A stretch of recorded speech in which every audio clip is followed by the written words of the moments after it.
Hello, angel babies. Welcome or welcome back. This is Trisha, and this is Trisha's temple.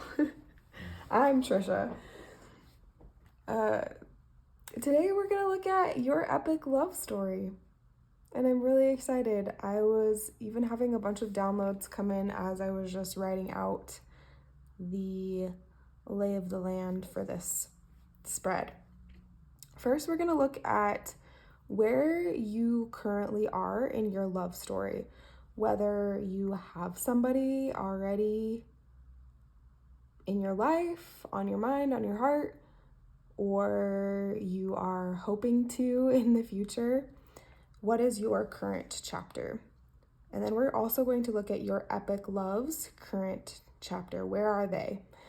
Are they lost in a tree somewhere? Then we're going to look at the connection between you. Then we'll look at what's next in your love journey.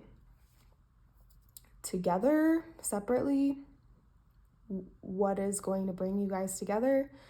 And then last, we'll look at messages from your guides, and that could include your higher self or their higher self, both, and anybody else that wants to come through. Ancestors, spirit guides, ascended masters, whoever it is that you have on your team.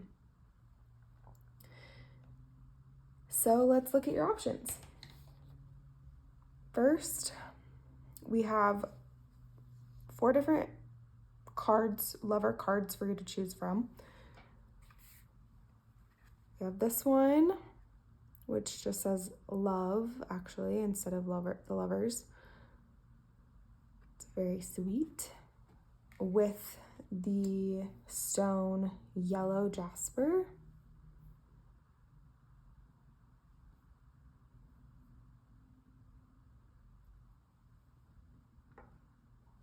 Next we have the lovers from this ethereal shadow work deck.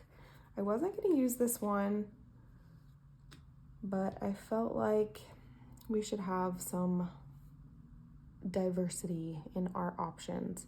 And this is a red jasper.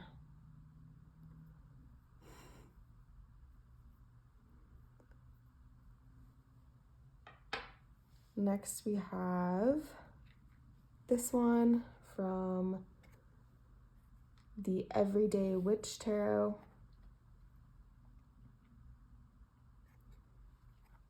And the stone that goes along with it is Carnelian.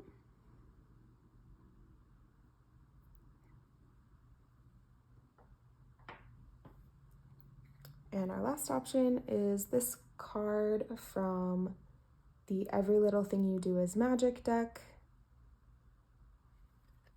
with this stone, which is lace agate, or crazy lace agate.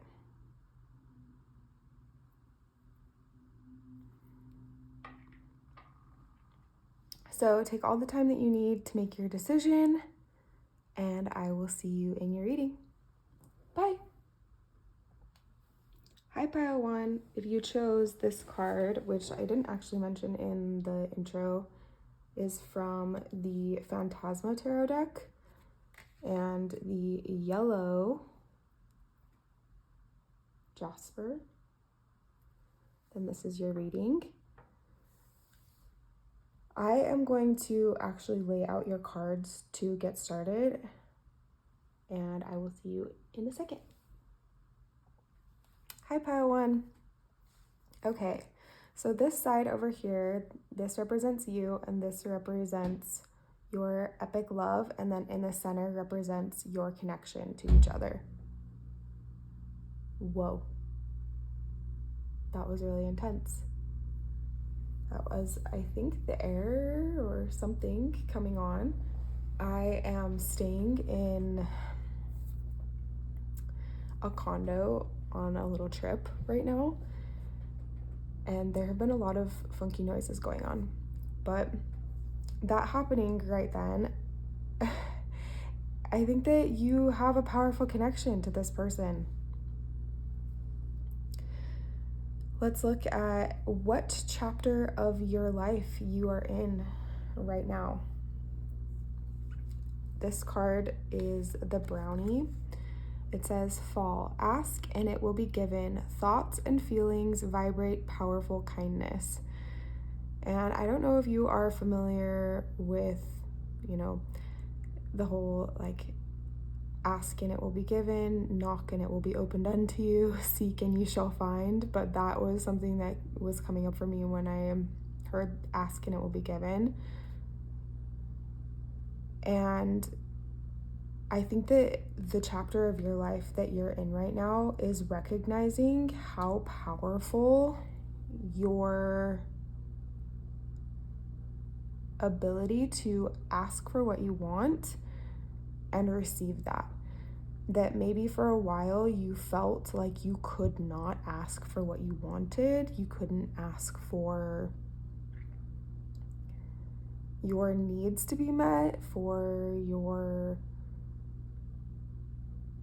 heart's desires, because you were afraid of being disappointed, or you felt like maybe you were too much, or that something that you wanted had been previously shut down by past relationships. So wherever you are on your journey, I think that in this epic love story of yours, you're realizing that you can start to ask for what it is that you want. And maybe that's by writing out a list of everything that you would want in your ideal partner. Maybe it's by actually talking to the person that you have on your heart because you're already in a relationship with them and going towards them with more directness. Actually saying, hey, this is how I feel.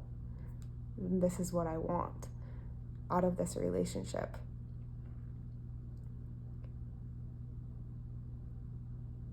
And that your love is going to be conveyed through what you're saying. I think that you are in a very balanced place, that you're, whatever it is that you are wanting or asking for is not coming from wounding. It's not coming from desperation or chasing or anything like that.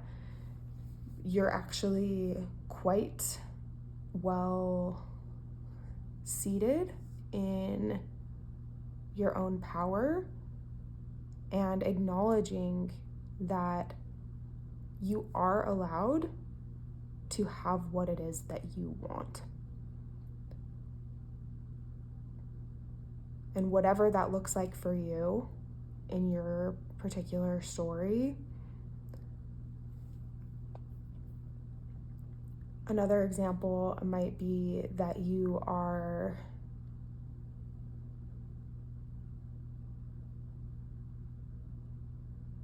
realizing that a past relationship or a relationship that you have been in is not what you want or is not giving you what you need. And maybe you are going to that person and you're telling them, hey, I don't want this. This isn't this isn't working out because of it's not meeting these expectations. We've tried to make it work and now I'm ready to move towards fully loving myself by letting this go.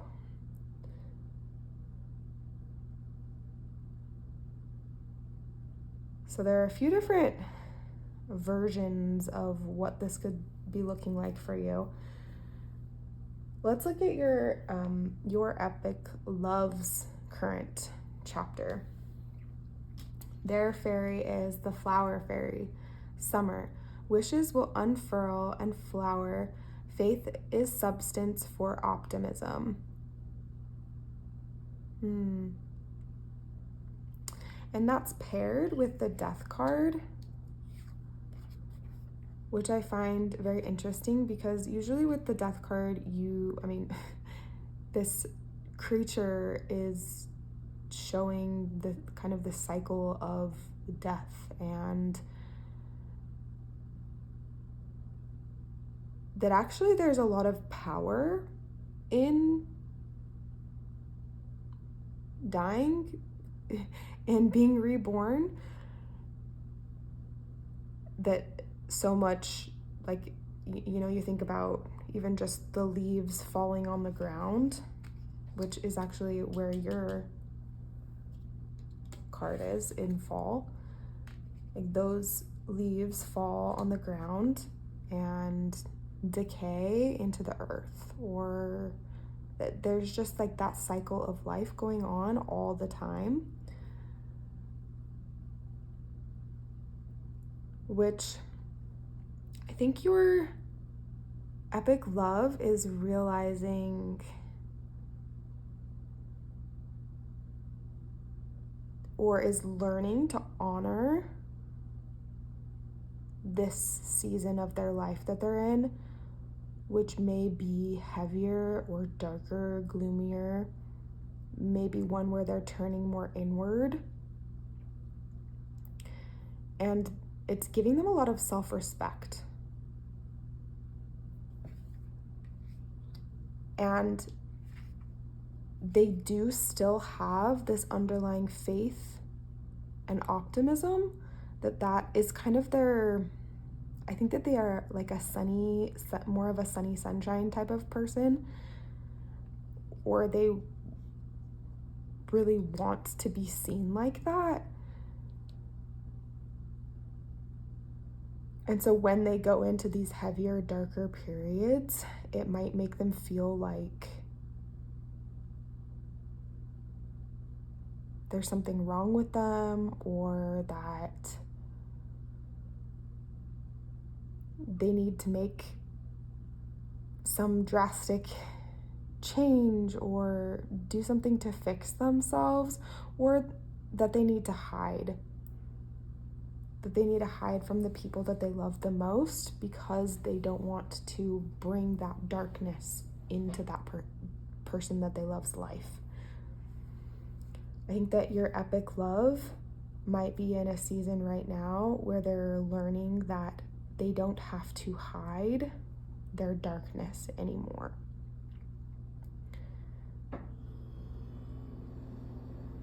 Confirmation from the fridge.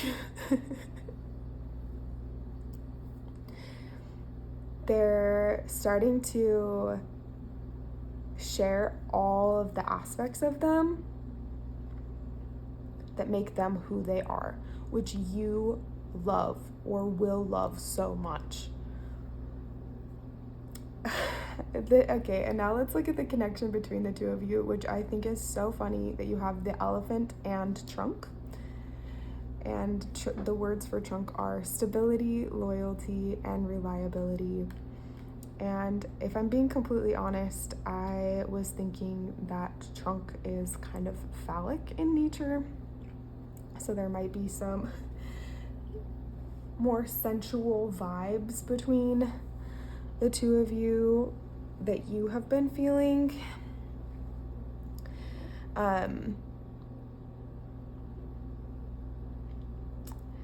I think that this connection between the two of you is one where you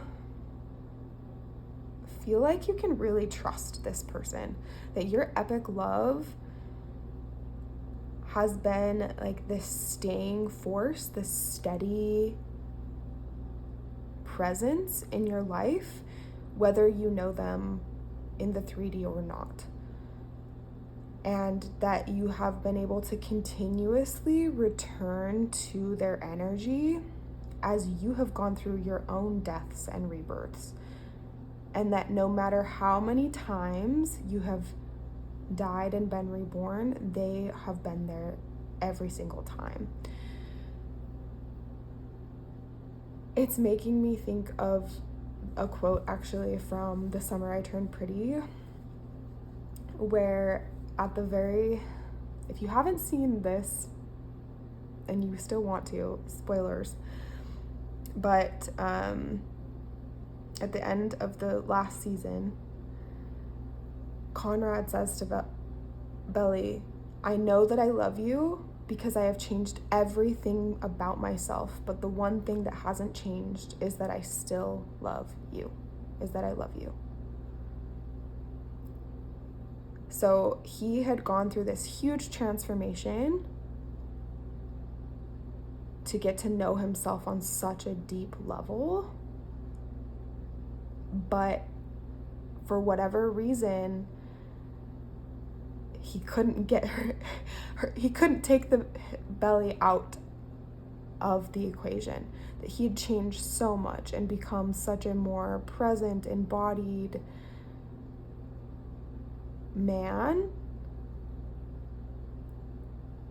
And Belly had not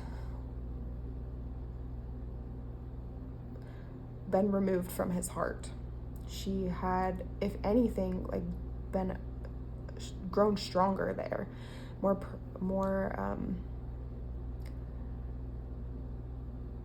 just been this like very stable and reliable force in his heart and his life, even when she wasn't there in his physical life. And I think that is what your connection is like with your epic love. That whether you are like whatever season of life you are in, whatever chapter of your life you are in, the two of you have this like magnetic pull of continuously being drawn back to each other, of like this embrace, that your higher selves are hanging out like this, whether your the 3D manifestations of you are doing that. It's like maybe the players, the game, it's like if you're playing a game, you are the one in control, like having the remote or the moving the little guys across the game board.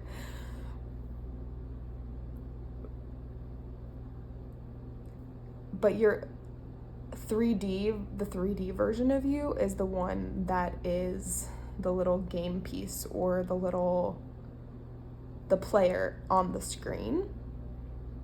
And I feel like your higher selves, they are sitting together on the couch playing the game, even if the 3D versions of you are in different locations on the screen.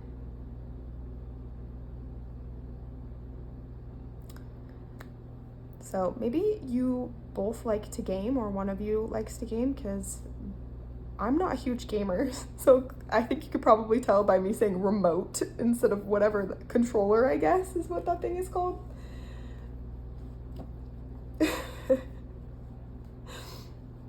All right, now we are going to look at what's next in your love journey.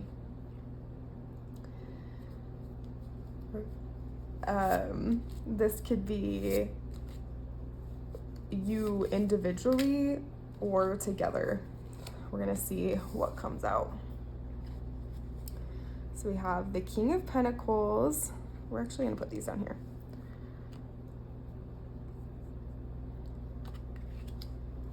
The King of Pentacles and the Three of Swords.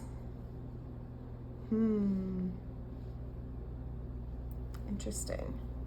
Okay, so the Three of Swords is like the symbol of heartbreak. 3 swords in the heart, quite literally. So when we're going back to what we were talking about for your side of the equation, the message that's coming through for me with the Three of Swords is that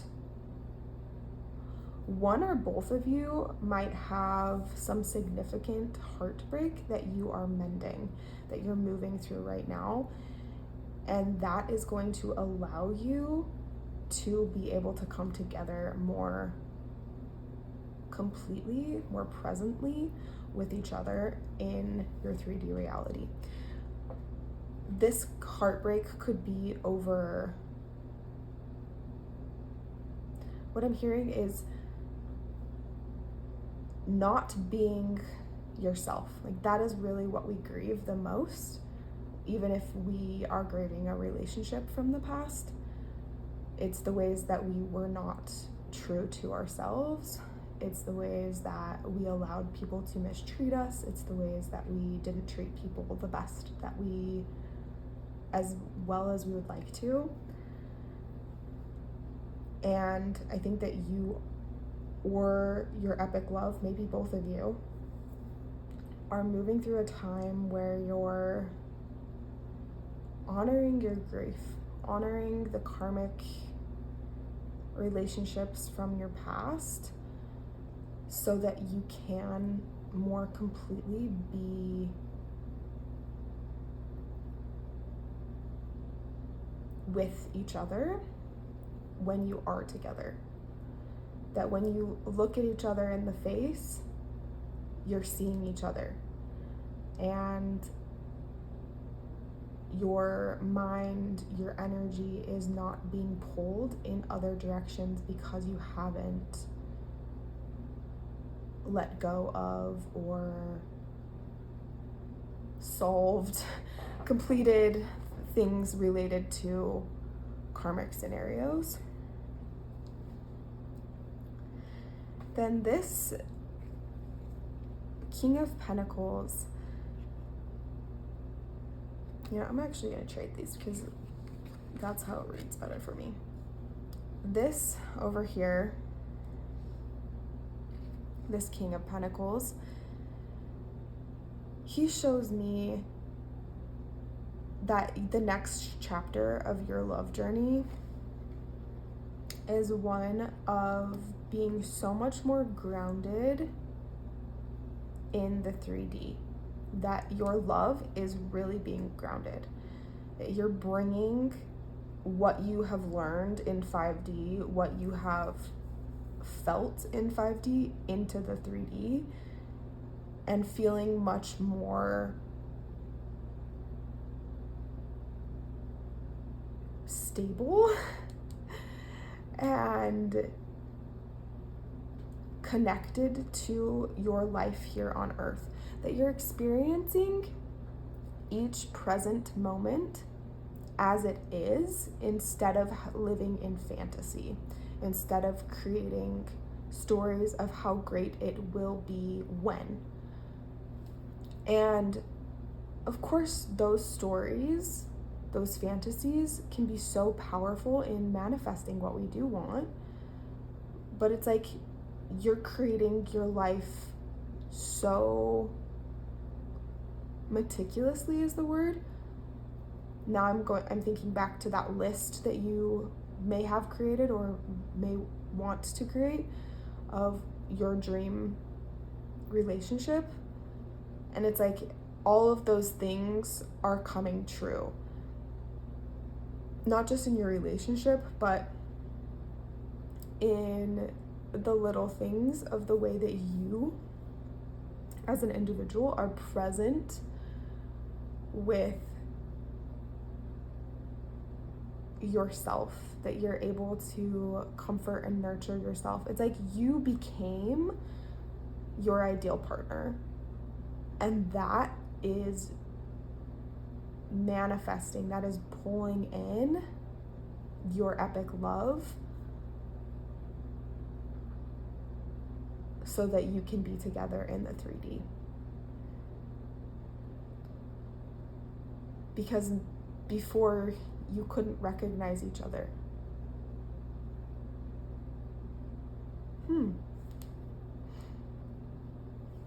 Beautiful. Okay, I want to get now some Messages from your spirit guides. This could also be your higher self or your epic love's higher self. Let's see what comes through about what would anybody who would like to speak on this matter. I feel like I'm like a priest or somebody who's saying, anybody who has anything that they would like to say, like forever hold your peace or whatever that phrase is, like right before you get married. So that could be significant. Maybe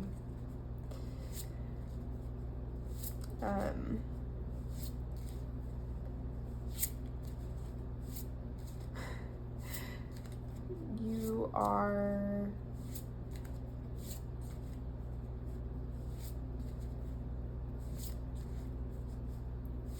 I'm hearing like almost like the 5D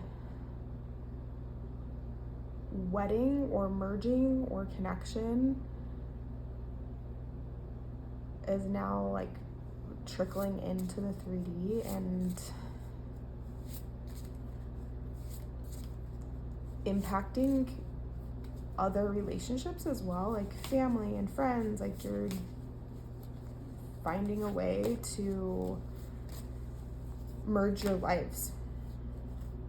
Okay, let's see. We have the bluebird, happiness, peace, and hope. Oh, it's very sweet. What do these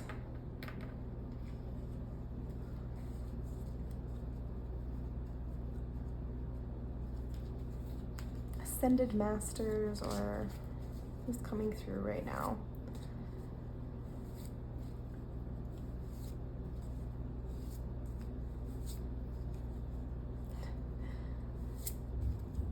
I'm hearing now just the song, like, it's the truth, it's actual, everything is satisfactual, Mr. Bluebird on my shoulder.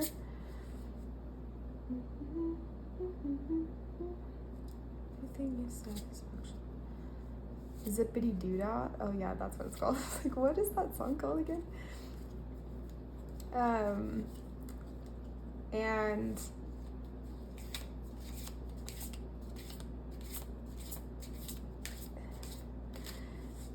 I'm thinking of now like some sort of teacher from your childhood, or like somebody who was like a coach or a youth pastor. I don't know why like pastors, and you know what, actually that was coming up earlier with like the Bible. Maybe you grew up in like a very religious environment, and then have faith in your dreams. So whoever is coming through right now, I think that they want you to know that your epic love story is a reality. It already is. That it's happening right now. You're experiencing it. You are the evidence that you've been looking for. They want you to know that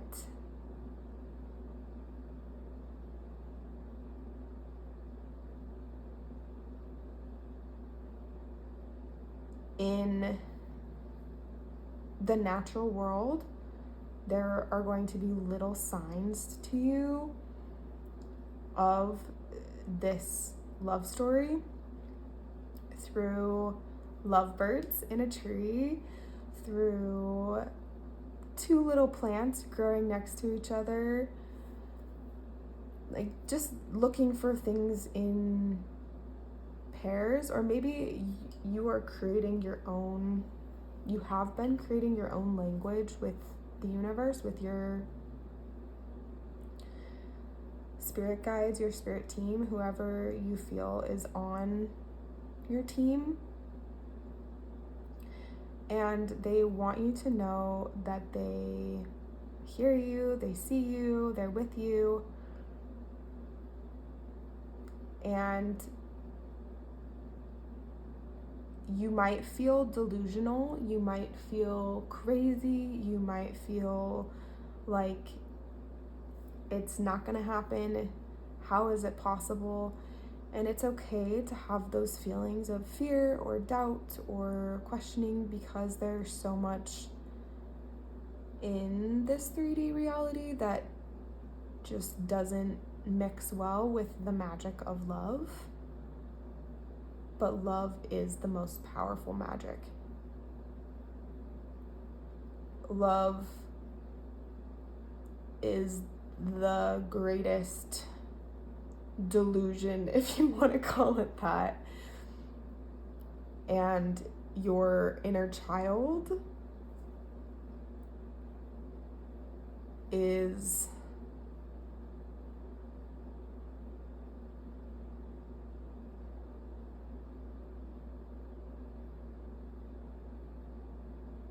wanting to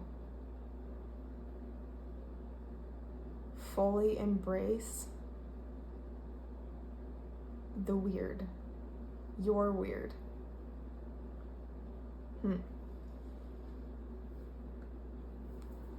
Those are some beautiful messages. Thank you so much for being here, Pile 1. If this has resonated with you, I would be so grateful if you would like, comment, subscribe if you haven't already. I'd love to have you stick around. Also, check out the links below for my personal readings, as well as one-on-one mentorship. I also have a free resource available that will help support you in your journey of building your dream reality. It's really about helping you connect to your intuition, creating beautiful rituals that help you to find your magic and use it in your day-to-day life. I had a lot of fun making it, and I think that you would really enjoy it. So that is what I have for you today. Thanks so much for being here. Love you. Bye. Hi, Pile 2. If you chose this lover's card from the Ethereal Shadow Work Tarot deck and this red Jasper, then this is your reading. I am going to lay out your cards and I will be right back. Hi, Pile 2. Okay, so this side over here represents your current energy, your current chapter in your love journey, and this side represents your epic love's current chapter of their journey, and then this in here is the two of you together, your connection to each other. So the first thing that I'm seeing about your side of the story, your side of the coin, is that you have these big, beautiful emotions, and you're starting to see them as your superpower. That maybe for a long time you cut yourself off from them. You felt like you needed to hide certain aspects of them from yourself, even from other people, that there was a lot of like masking and pretending that you felt like you had to do, especially in certain environments in your life. But you've reached a point now where you're seeing how your emotions tell this beautiful story of who you are, and you're allowing for them to come in with the tide, to rise and fall, to ebb and flow. That you go through the cycles of the new beginnings and the endings with a lot more gentleness, grace, love for yourself. And that is become like, you are so highly magnetic. It's funny that I'm getting all of this from the Banshee card, because, you know, the Banshee is a very loud and noisy. I think that you might have felt for a long time like you couldn't use your voice, like you couldn't speak up, and that left you feeling like you were going a bit mad. And now you might be in your weeping, wailing, and gnashing of teeth era. That you are letting it, like, you can get angry, you can cry, you can throw your tantrums, but it's not like I'm just gonna go like be destructive and hurt a bunch of people or hurt myself, like do something really reckless. It's more like you're realizing that my emotions are not as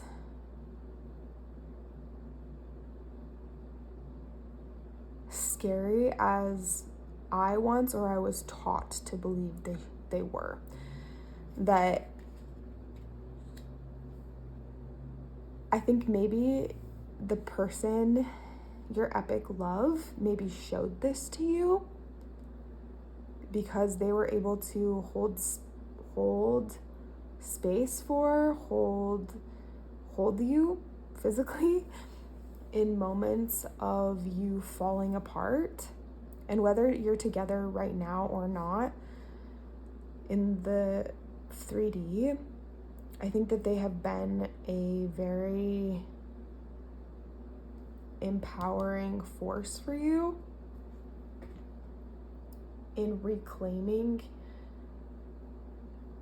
your sensitivity and seeing it as this major power. And it's interesting too that the number 8 is connected to the Banshee, because 8 is this number of abundance and infinity, and it's like you've found a way to tap into flow state through to like that really creative power by being in your emotions, by actually allowing them to be there and then finding ways to direct them. I'm actually wanting to read what the 8 of Swords says from this deck.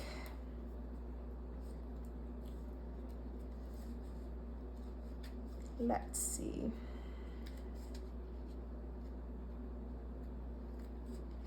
Especially in connection with the Banshee. Okay.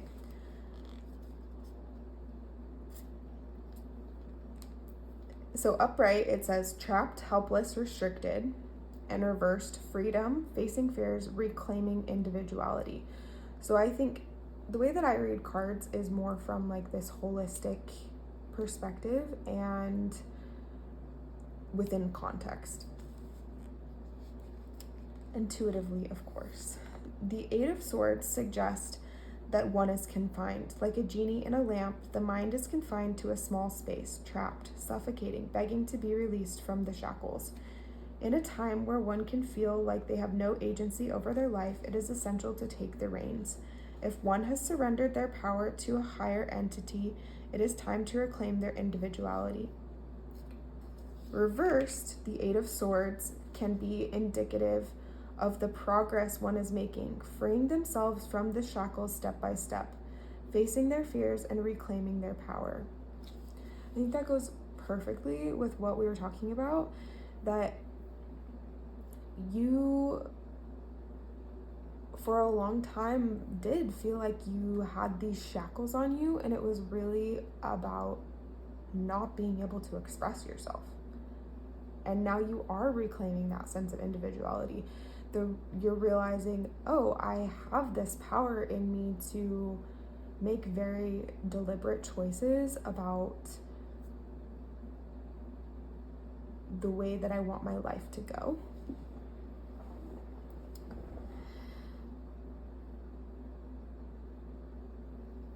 So on the side of your epic love, they got the Glastig, the season fall. The gift of second sight is bestowed. Love neutralizes hate and fear.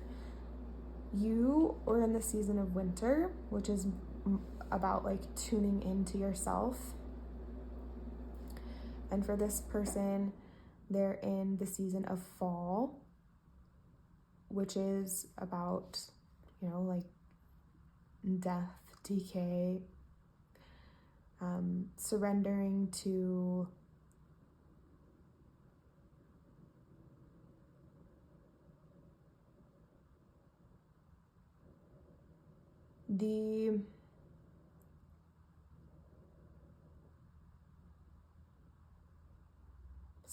the process, letting go. Interesting that I felt the need to talk about fall and winter like you don't know your seasons or something.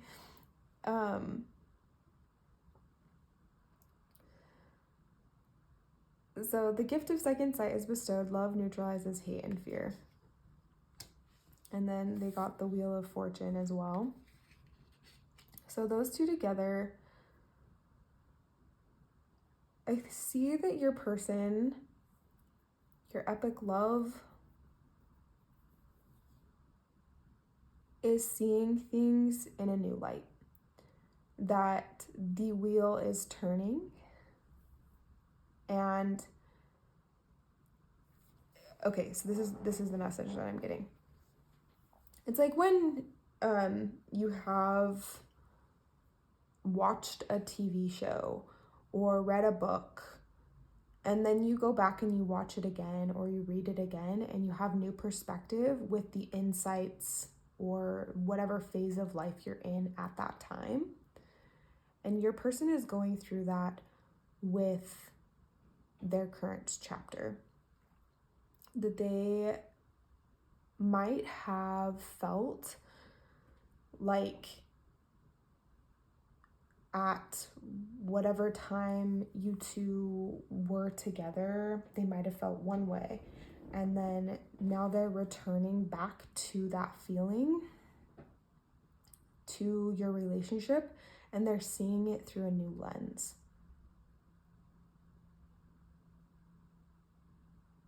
And they're seeing how much love was present in their relationship, whether they were able to see it. They weren't able to see it as clearly in the beginning. And that this cycle, this next cycle that they're going through, is helping them to like very much deepen their appreciation for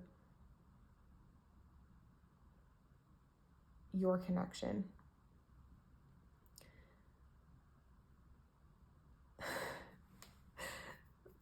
It's funny. I just heard, may the odds be ever in your favor.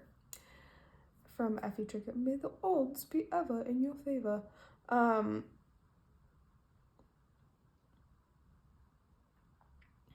Interesting. Okay, what message am I getting from this?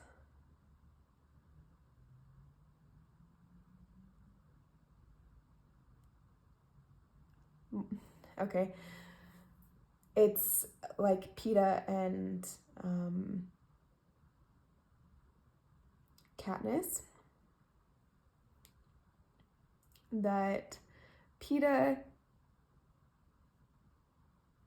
always saw Katniss. He always wanted to be with her. And like had this kind of like automatic draw towards her for like throughout their childhood.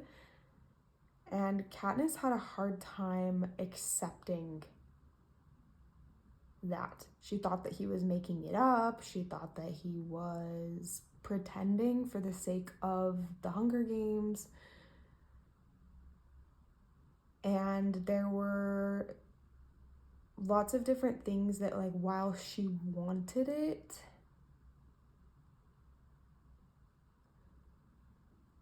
she also had a little bit of a moment with Gale, but really it came down to her being able to open herself up to the love that Peeta was offering her. I think that that is a message for you, whether you resonate more with the Peeta energy, pita bread energy, or you resonate more with Katniss, or both, that you see yourself in both of these characters a little bit. I think that your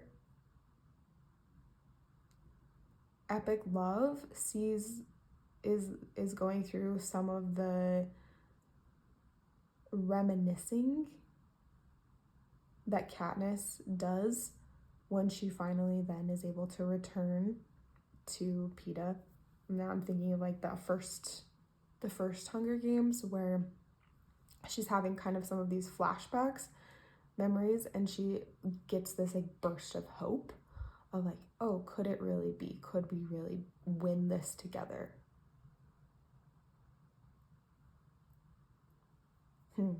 Okay. Then the connection between you, we have number 46, the sword, and we have potion, invigoration, empowerment.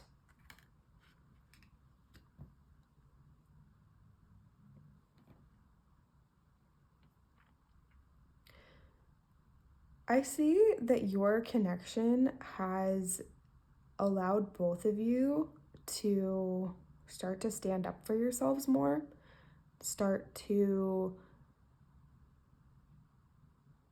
clearly draw some lines in the sand for who you are versus what is other people's responsibility and what you will no longer tolerate.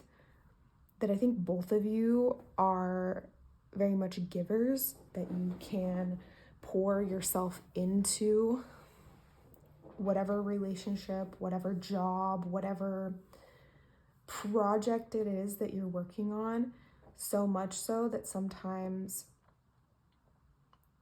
you could get like lost in those things, or become really burnt out, start to feel like you'd lost your spark. And this relationship has reignited that spark. And it's very balanced. Like, I'm seeing these two birds here, and they are bringing this message to me that neither one of you has to be too firm or too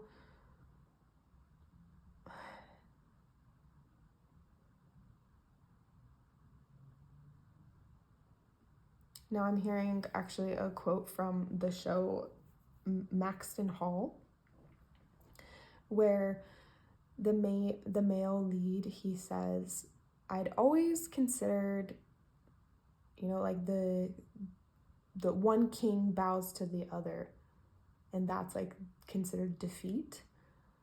But I'd never considered that maybe two kings could bow to each other.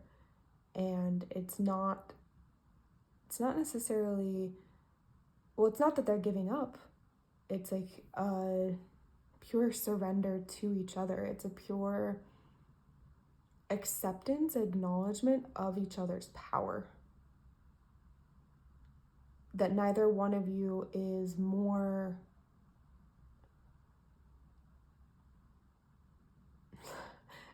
we hear some silly enough, like wearing the pants in the relationship, or it's like some of those other tropes that we've heard throughout our lives where like one person has to like be in control or directing the relationship, that both of you have your own sense of self, your own sense of direction and purpose as individuals, and you come together to create this very strong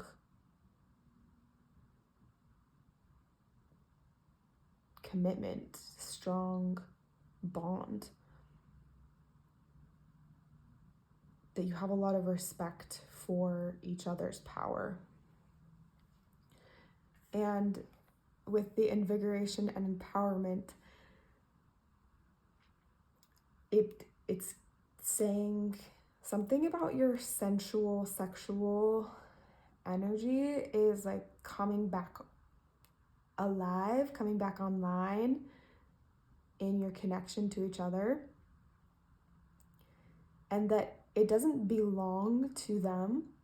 Your sexual energy doesn't belong to them. Their sexual energy doesn't belong to you, but something about existing in the same energy amplifies what is already within you, amplifies the parts of you that you really value about yourself, but maybe had forgotten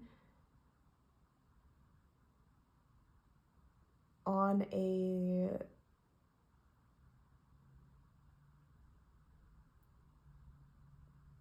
playful level. This is actually reminding me of this like silly little watercolor that I saw the other day of just a couple little potion bottles. And that's making me think that you are starting to craft and remember projects, remember activities, like there are actual memories coming back to you about places that you used to love as a kid, or things that you used to love to do. Like for example, today I went swimming, and I don't have a ton of opportunities to swim, just, on a daily basis. I guess I could go to a gym if I wanted, but this type of swimming is more of like the free, pretending like I'm a mermaid, going down on the bottom, could have a tea party, like some of those just like very core childhood things. I think that you're doing a lot more of those, and your epic love connection has like reignited that within you, and you have reignited that within them.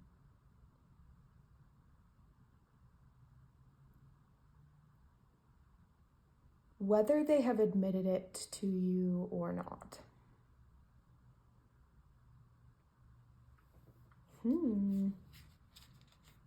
Okay. All right. What's next in your love journey? This could be specific messages about either one of you doing something to get to the other person, or just in general. Okay, we have 9 of Wands. And what else?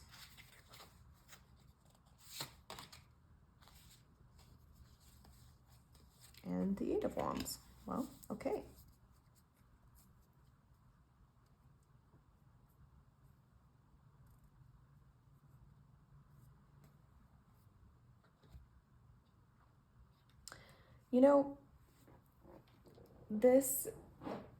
The first thing that came to my mind was you are both doing whatever it takes to make it happen. And it might not be, it's not so much like, oh, I'm making this decision for this relationship, because if you're not together, then you're more focused on your own relationship with yourself, your own life. You're pouring your energy into your own life, and they are doing the same, like with whatever it is that they are focusing on. But that because of the way that the two of you are, it is just inevitable that you're going to find your way back to each other through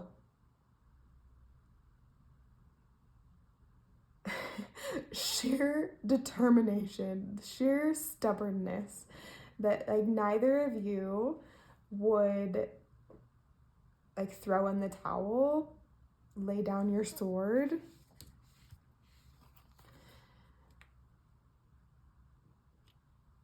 That you are always going to find each other. And I think that that's a promise that you have made to yourselves, to each other, whether like in this lifetime or like in another time. And that's why there's such a pull to each other. That's why you haven't been able to let it go.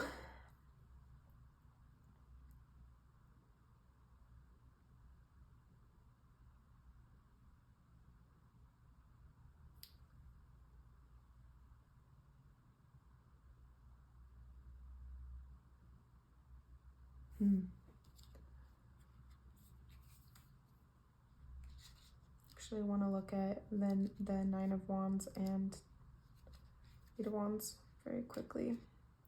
I won't read the whole thing, but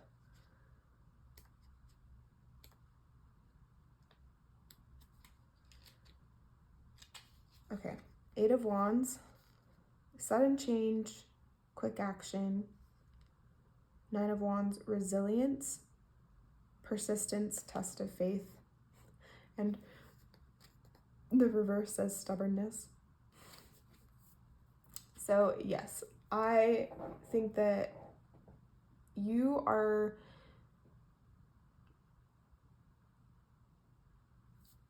moving towards each other with a lot of like put your head down and like do the damn thing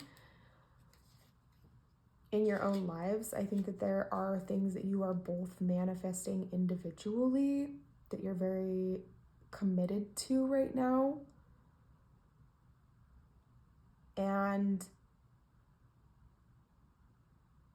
you focusing on and pouring that devotion into yourselves is also pouring into your connection. And that practice, the work that you are doing right now, the way that you are remembering to love yourself is going to serve you so much when you are together in the 3D.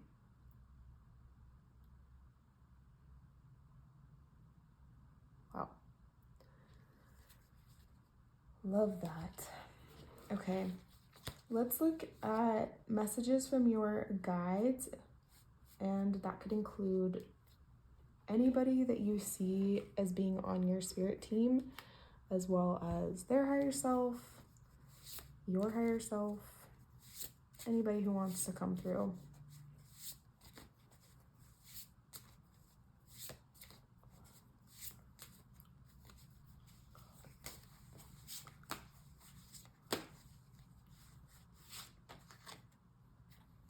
Okay, I got two birds, the swallow and mockingbird.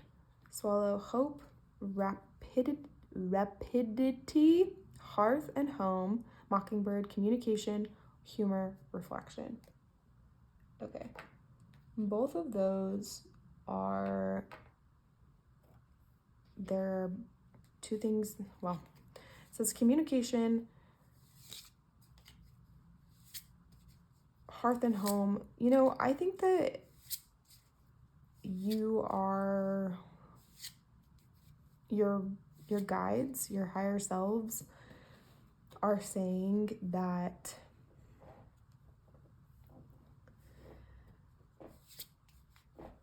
that dream that you have in your mind of, like, whether it's like the white picket fence story, whatever your idea of the perfect fairy tale, whatever your idea of the ideal relationship is, that it's coming faster than you think.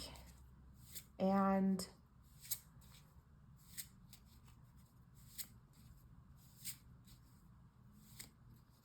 maybe in a different way than you expected, because you saw, like, you couldn't have even imagined it being this good. Like, you didn't even know to ask for this.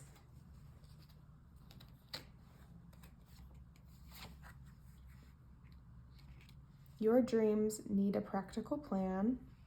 You and your loved ones are safe. Okay. So, honestly, I was getting this a little bit from these two as well, that your dreams, your manifestations are like grounding.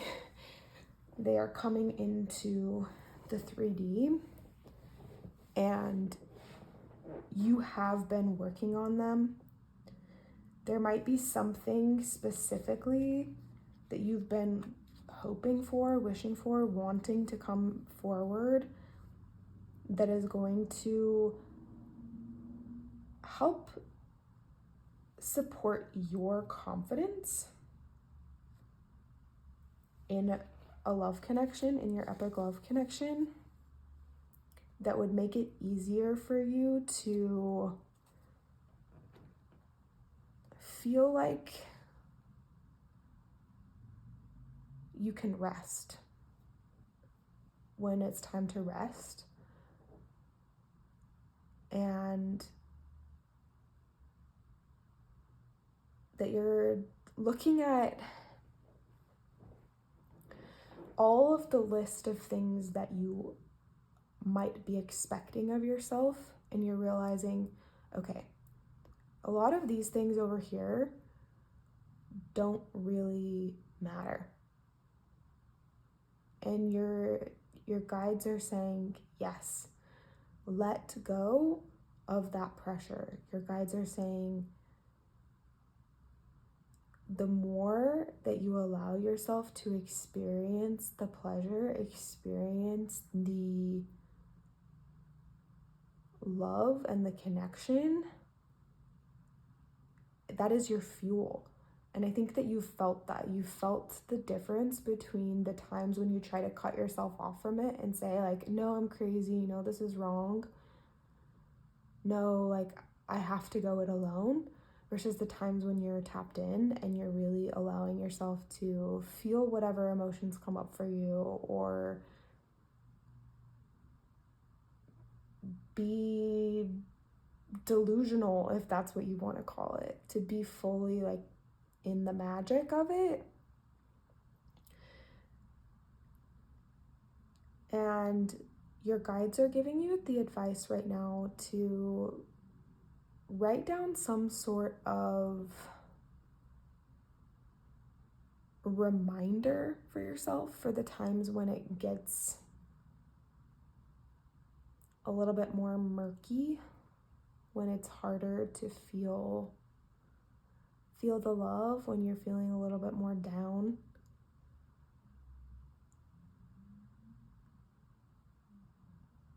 And that, first of all, it is okay to rest. It is okay to let the emotions of grief or frustration or anger be there.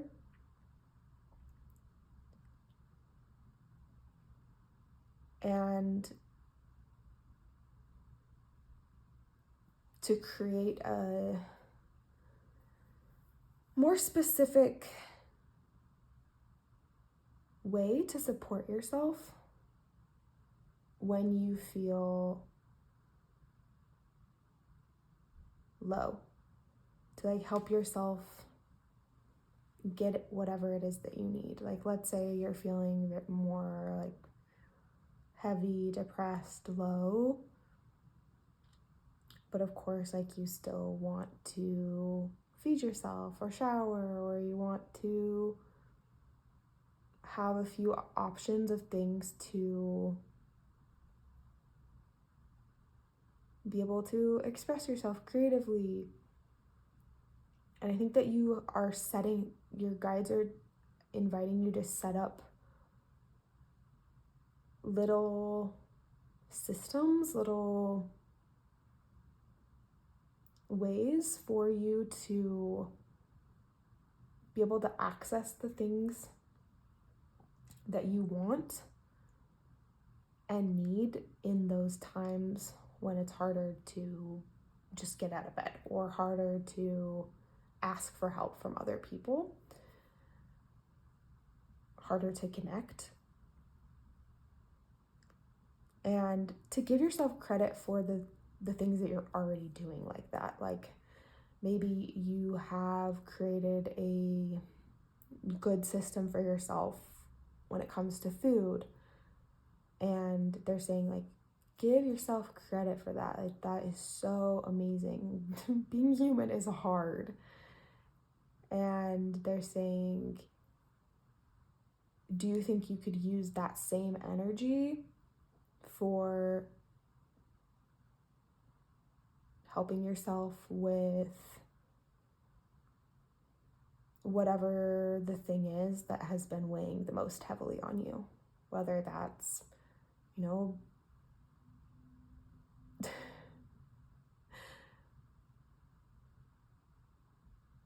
having a little bit of having some clean clothes, or taking care of like some of your hygiene, some things like that, or if it's something more like getting outside, whatever it might be for you that you feel like would be the next most supportive thing for you.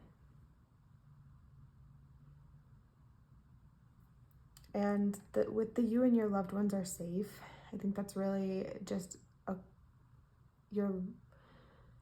there's a confirmation for you that even in those heavier moments, it's not about you not being safe or you not being on the right track, the right path. You're exactly where you're supposed to be. And all of those emotions that are coming up for you are part of your journey.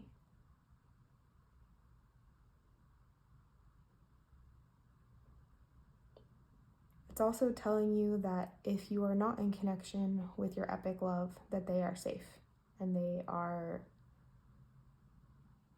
loving you right back, even if they aren't saying it with physical words yet.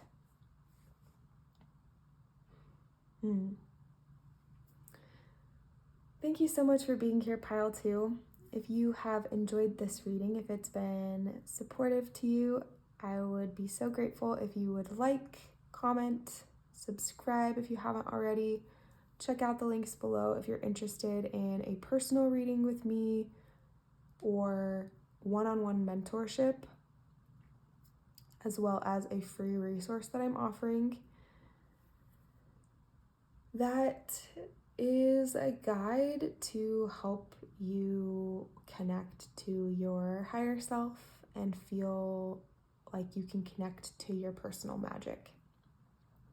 Thanks so much for being here. Love you. Bye. Hi, Pile 3. If you chose this Lover's card from the Everyday Witch Tarot and the Carnelian, then this is your reading. I am going to lay out your cards and I'll be right back. Hi, Pile 3. So this side represents your current chapter or energy in your love journey, and this side represents your epic loves. And then this center part represents your connection to each other, to the relationship. Okay, so let's get started with your energy. We have the White Lady. Purity is rewarded in heart and soul, number 12. And then we have 5 of Wands and the Star, which is a very interesting pairing. So what I'm getting from your side of the story is that you have perhaps gone through a season of being in relationships, being around people, maybe being in work environments or just in situations where there was a lot of competitive energy, there was a lot of tit for tat, a lot of, now I'm hearing like nickel and diming, a lot of like not appreciating people for who they are, but rather like what they could provide, what they could give to you. And that's not you, that's like the environment itself was creating that feeling of, oh, I have to give in order to be worthy. I have to show up in these certain ways, otherwise I'm not going to be valued as a person. And it was really draining you. It was really starting to eat away at you. And now you're really honoring that part of you that is saying, I want to be in environments where I am seen and appreciated just for who I am, not for how much money I have, for my business title, for what car I drive, like anything in the material, that it's more about like your energy and just the way that you show up as a person, and that you have just had this very pure spirit, this very pure soul that maybe a lot of people took advantage of throughout your life. And you are becoming the protector of your heart, of your soul. And this star energy is really like you are starting to shine because of it. That maybe for a while you felt like your light had been dimmed, and it wasn't so much that it went away, that you didn't have that power anymore. It was more so that it was not as obvious to you, or it felt weighed down by the environments or feeling of needing to prove yourself. That now you are shining, you are showing up more as you are, more in your authenticity. And it's not for approval, it's not for anybody,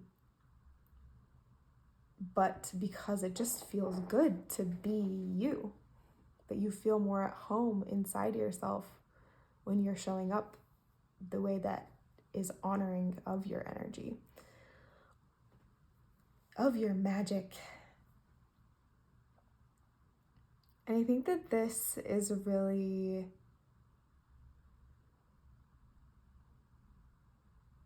tied into your epic love, because you might have felt like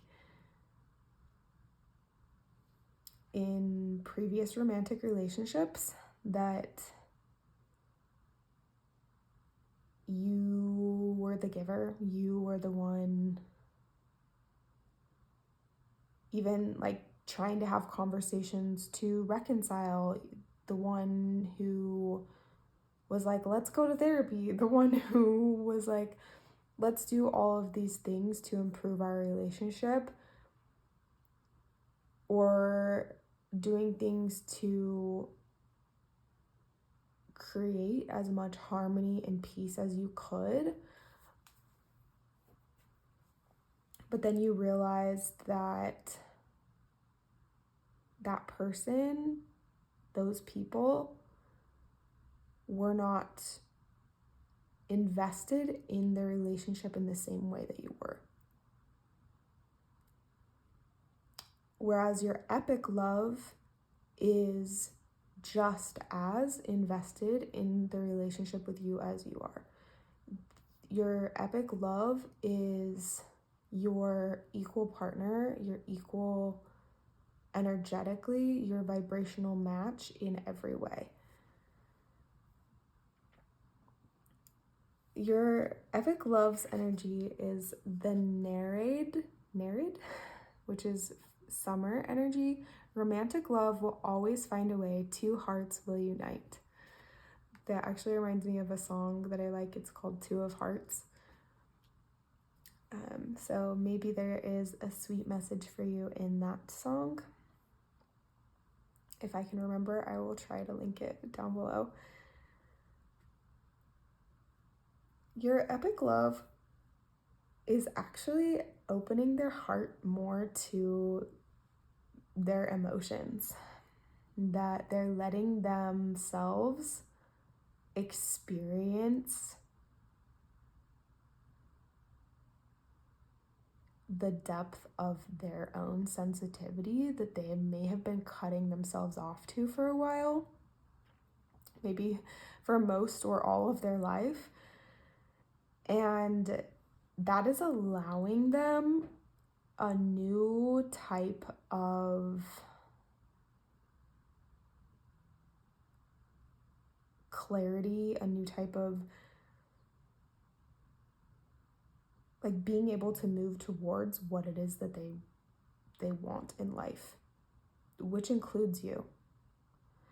They might not fully recognize how they're doing this yet. It might not be as intentional as, say, like going and doing breath work or meditating or some of the more like typical spiritual practices, but they're finding their own way to tap in. They're finding things that actually feel true to them. So if they are somebody who likes to write, if they're somebody who likes to paint or draw, that they're using those creative passions to tune into their emotional center. If there's somebody who likes to go on hikes or to be around birds, then that's what they're gonna do to feel more aligned with themselves and in that process, in those moments, they're actually finding themselves being pulled back to or being pulled to you for the first time, whether they know you or not, that they can feel this draw to, and greater confidence as well. Like, oh, I am actually somebody that's worth loving. That maybe for a while they had some of their confidence kind of dashed from past relationships, from childhood trauma, and this story that they have been telling themselves about not being worthy of your love or really any love, they're rewriting and realizing, no, I've always been worthy of this love. I am love. I am the benefactor of love. I am always somebody who's given of myself endlessly, and other people may not have seen that or appreciated it or taken advantage of it.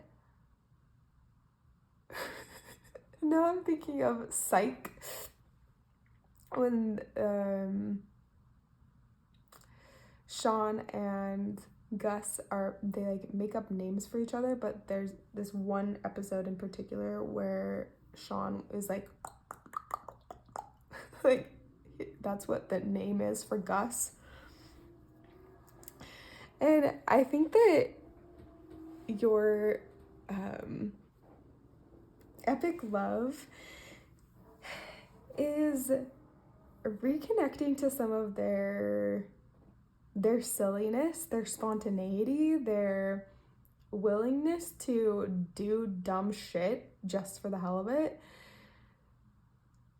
And that is empowering them, in inviting them to find their way back to you, or find their way to you for the first time in this reality, in this 3D. Then as for your connection, we have the compass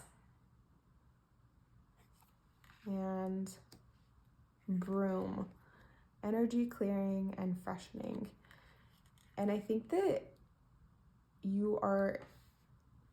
the energy between you, the relationship has been like this refresh, like a restart. Like they came in and turned on all the lights in your house, metaphorically, or maybe literally, and started sweeping out all the corners with their energy. That it's like anything that is not love, anything that is not aligned with your relationship to loving yourself, and in like as a byproduct loving them, it's got to go. It's clearing out. It's leaving.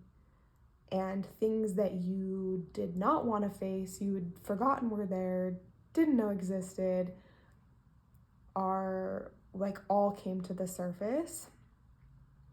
But now it's like you are so grateful for that broom. You're so grateful for the lights that came on. You're so grateful for the process that you have been to and the compass that you have been to each other, that is reminding you to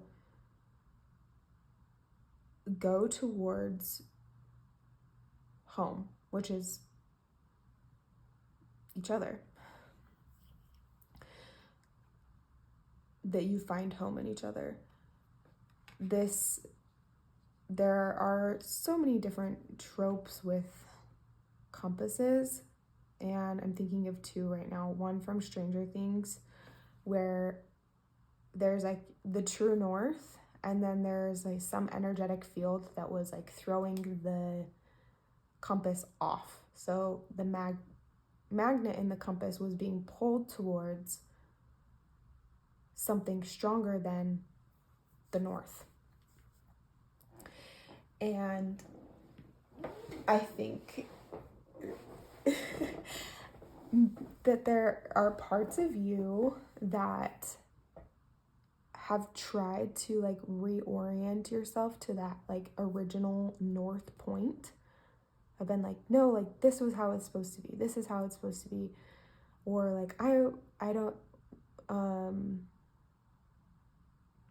to like let go of or even like sweep out this person from your life, not because you don't love them, but because the love is so intense, has been so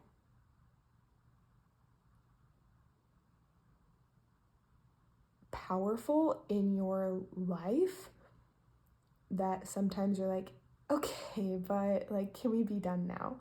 Can we be done with all of this transformation? And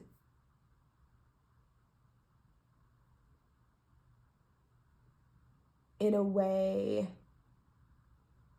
like them creating this new north, which isn't really new. It's like actually aligning you with where you were meant to be going all along, where you wanted to go all along.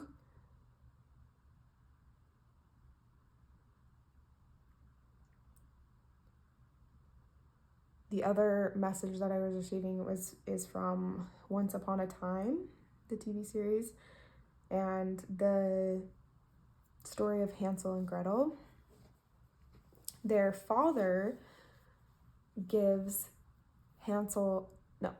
Gretel a compass, and it helps to like guide her back to where he is, but it breaks. And long story short, the compass, even though it is broken, like has a crack through it, it still ends up guiding Hansel and Gretel back to each other, or back to their father, back to their family.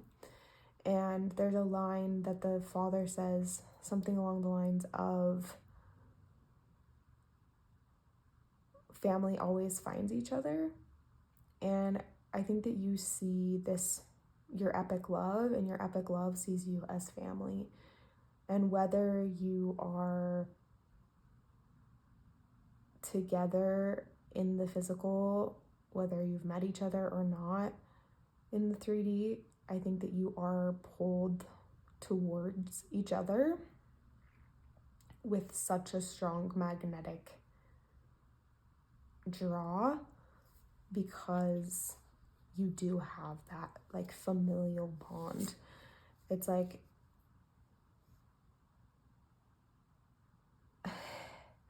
even if your family does stupid shit, even if they're awful to you, they're still your family, and you still have like that link to them.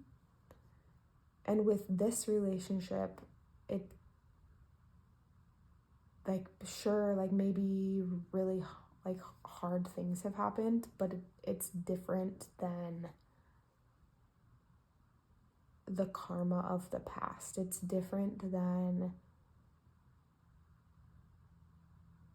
just hurt for the sake of being hurt. This transformation that you've gone through isn't about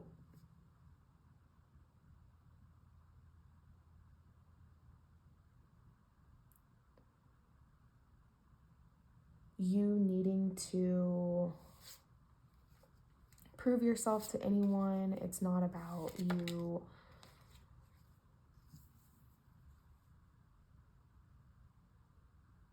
like becoming someone different to be worthy of love,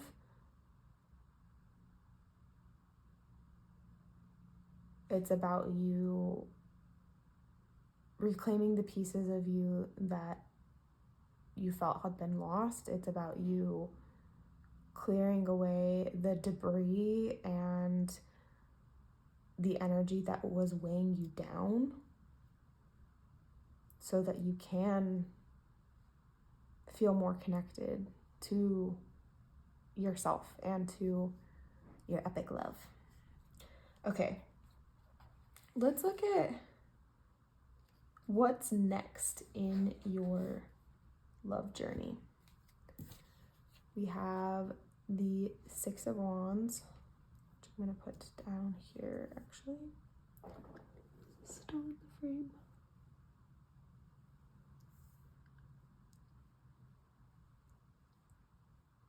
And let's get one more.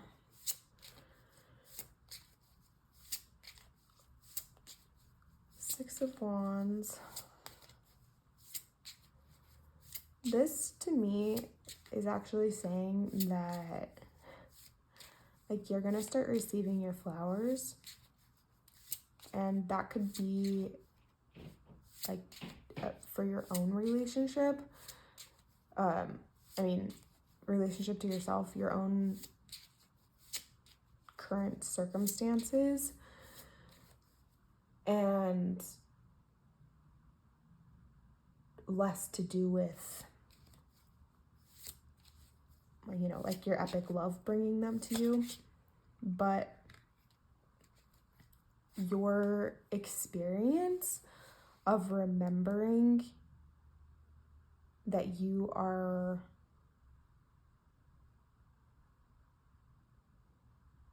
worth celebrating, remembering that also that you have something to offer, that your gifts are noteworthy, are valuable, is an important step in your journey, in your epic love story.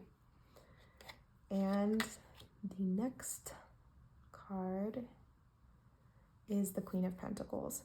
I think that you're going to be sitting pretty in your abundance.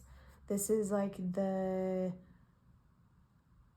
I am financially stable, I am grounded, and feel able to give of my abundance to support other people. The Six of Wands and Queen of Pentacles together is telling me that I think that you are a very generous person. I think that you are somebody who, like, while yes, you would like to be financially stable for yourself, or like if that's not the biggest issue, that you would like to be at a point where you're able to give and help other people without it depleting you, that you're giving in a very aligned way. And that is drawing your epic love partner in. They are going to feel the shift in you as you are remembering more of who you are, of what you're capable of.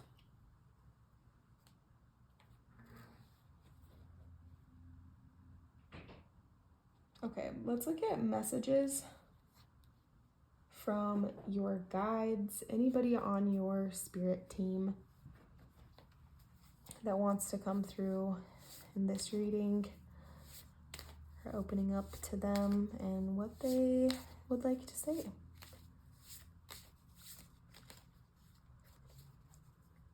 This could include your higher self, your epic love's higher self,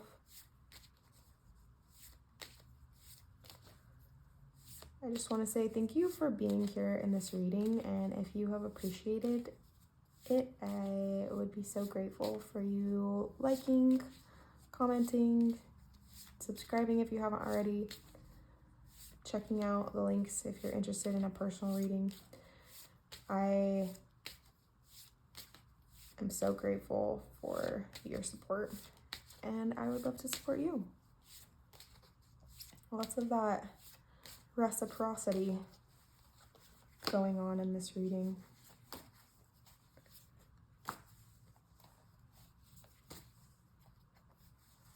Okay.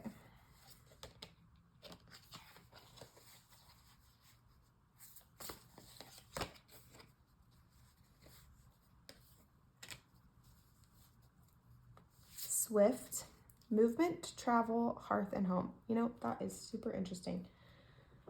Hearth and home came out in the last reading as well, in pile 2. So I think that this collective is going to feel a lot more established in your home. Maybe you are traveling, you're moving. I think that your guides are saying you're moving in the right direction. They're saying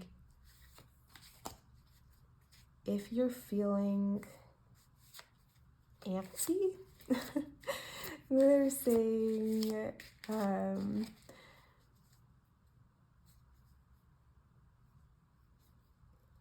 it's okay. You're excited. It's good to be excited. Doesn't that feel good? It might not feel...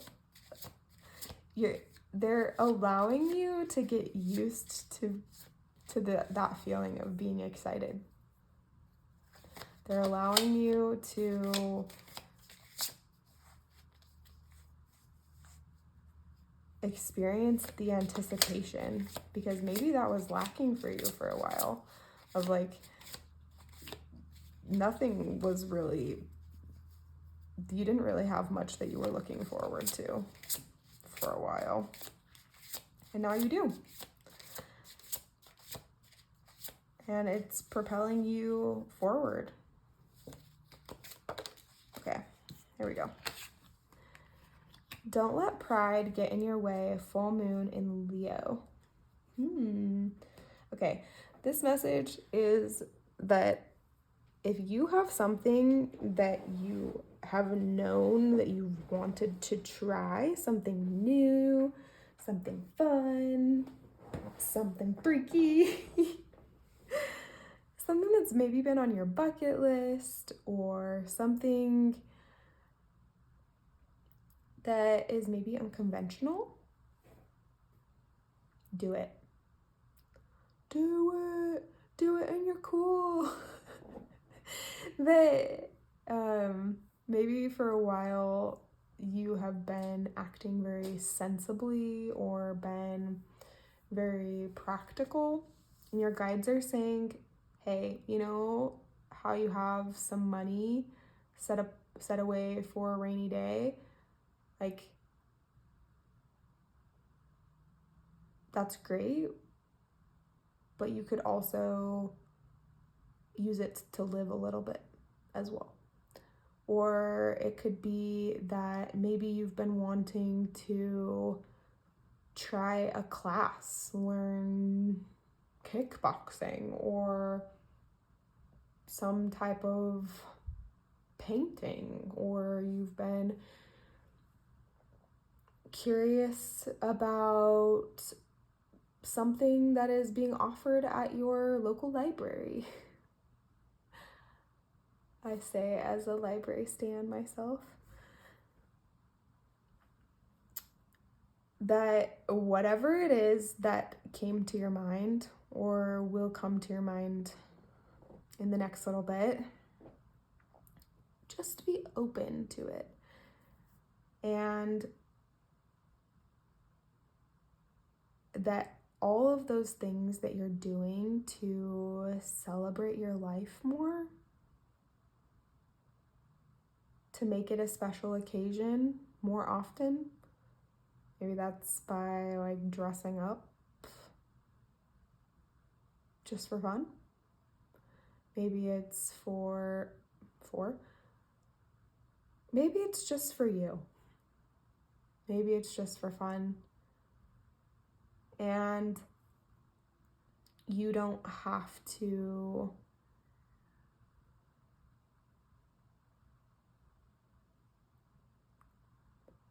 that it's almost like that is helping you practice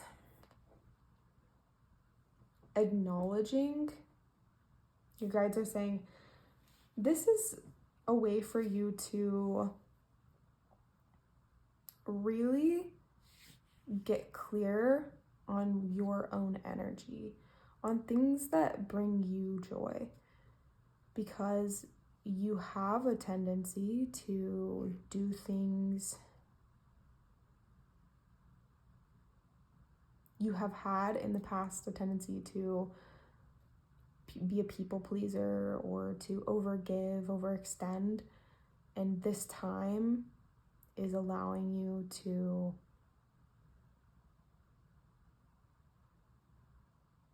give to yourself in the same way that you have given to others. And if it occurs to you that you would like to give something to your epic love, is there a way for you to give that to yourself?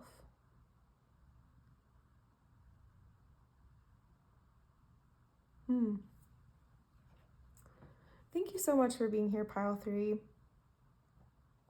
Again, if you have enjoyed this reading, please like, comment, subscribe. I'd love to know how the reading resonated for you. Check out the links below for personal readings, mentorship. I also have a free resource available to help you connect to your personal magic and create a life that is really aligned with you. Love you. Bye. Hi, Pile 4. If you chose this Lover's card from the Every Little Thing You Do Is Magic tarot deck and this Elise Agate, then this is your reading. I am going to lay out your cards and I will be right back. Hi, Pile 4. Okay, so this part over here represents your side of the energy. This is your person, your epic love. And in the middle, we have the connection between the two of you in your relationship to each other. So what I'm seeing for you is you have the card, the Siren, Fall. The call is heard and receives a response. And then you have the Two of Pentacles. What I'm feeling is that you may have been experiencing a feeling like you were trying to decide between two options, between like, should I stay or should I go? Between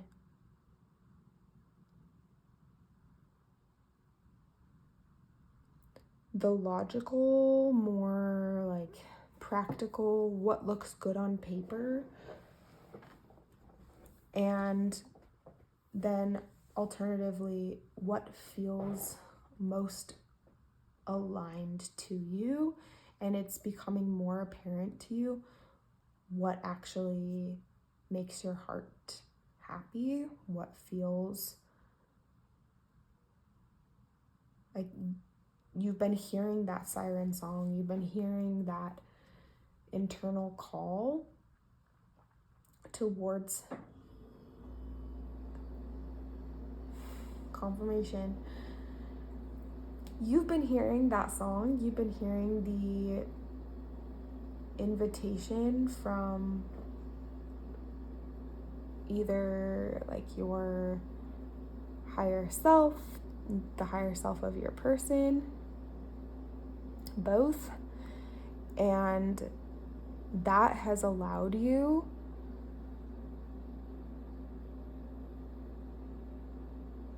to let go of the other option.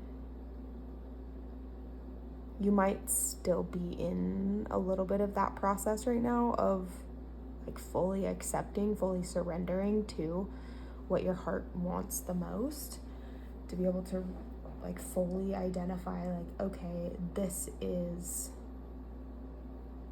and then like actually be committed to yourself and committed to your person. And that doesn't necessarily mean that you have to be like, oh, it's this particular person, it's this specific person. It's more so that you're dedicated to an energy of a relationship, and the face of the person will, oh, now I'm thinking of a song from Gabrielle Aplin. It's Please Don't Say You Love Me, and there's a phrase that says something like, there's been a picture without a face, with your presence and your grace. And I think that is what you're experiencing, that you've felt this person, whether you've met them or not, and you've been pulled towards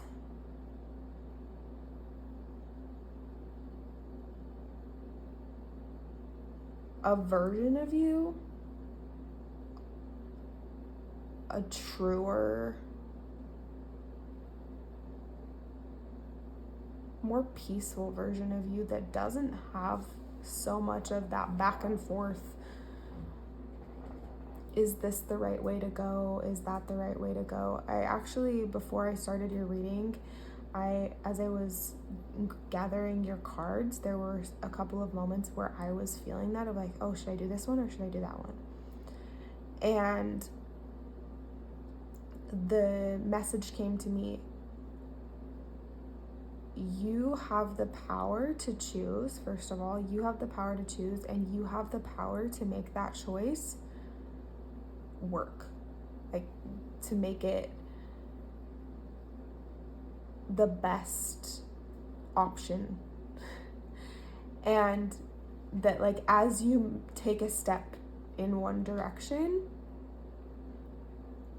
like let's say you are trying to decide between this outfit and that outfit. These are lower stakes. But you try on one outfit and it doesn't feel comfortable. It doesn't feel like what you want to wear for that particular outing that you're going on. So then you can put on something different. But was all lost because you tried on the first outfit? No. And I think that's something that you're starting to realize is nothing that you tried, nothing that you put your heart into to see if it would work was a loss. And on your person side, on your epic loves side, we have the undine, the undies. Winter, emotional tides are turning. And we have the Apprentice of Wands, 32. All right. This is actually making me think of someone turning into themselves, tuning into their own story, and then like taking out a quill, a pen, a piece of paper, maybe like writing it down in their phone, but like writing out something about how they feel, about what they're experiencing. Getting out, processing something that's been on their heart for a while, and not holding back.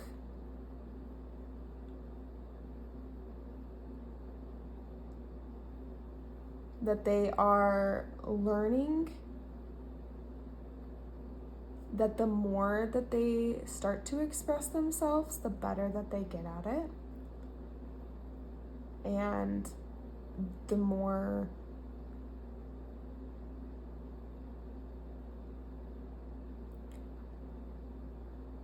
confidence, the more clear they become on what they want. They actually have kind of a similar energy to you. I'm twirling my finger around my hair, which is, not something I do all the time, and not something I've been doing for a while, and it's kind of making me feel like this person is a little bit nervous. This person maybe has something that they want to get off their chest, that maybe they have something that they need to say to you, maybe they have something that they need to say to someone else so that they can talk to you. Whatever the case is, I think that they're facing some of their emotional current, their emotional tide, and getting deeper under the surface, like going to deeper levels than they have in the past, to really process and uncover their heart's desire. Because in the past they might have done things because it did look good on paper, or because it seemed like it should be working out. So I don't know if that means that they are letting go of some sort of karmic situation. I don't know if that means that they are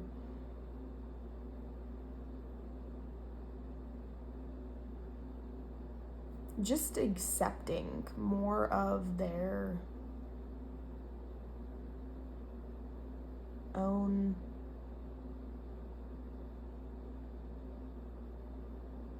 story again.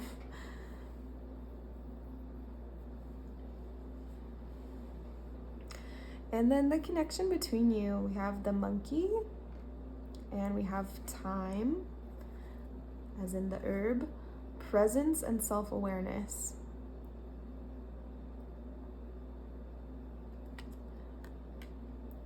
I think that this relationship between the two of you, your connection, has brought out more self-awareness in both of you.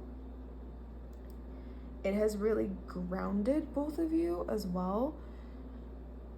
And when you are together in the 3D, whether that's happened or not yet in this lifetime, you experience a sense of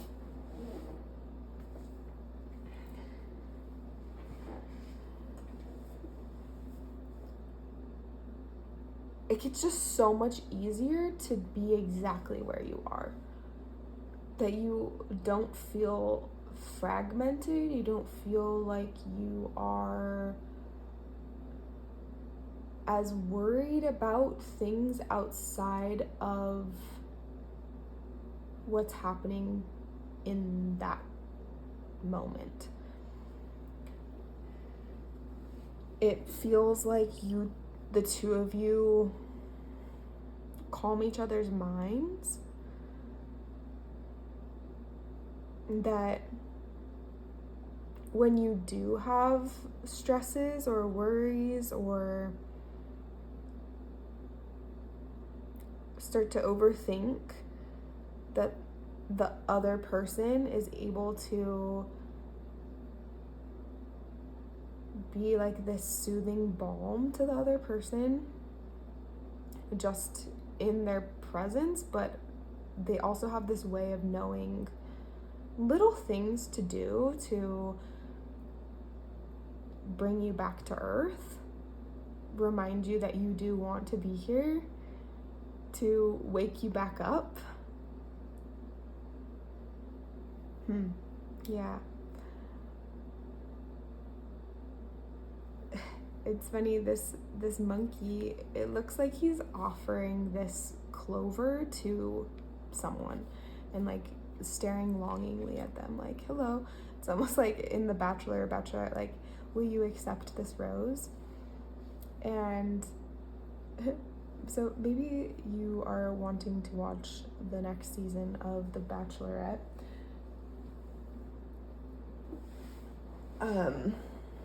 But I think this monkey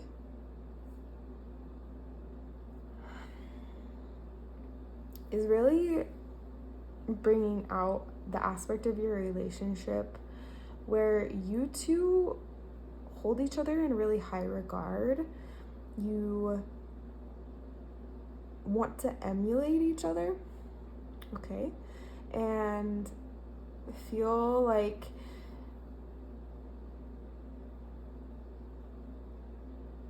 you want to offer your best self to them, and they want to offer them their best self to you. And sometimes there are moments when both of you have felt like you didn't have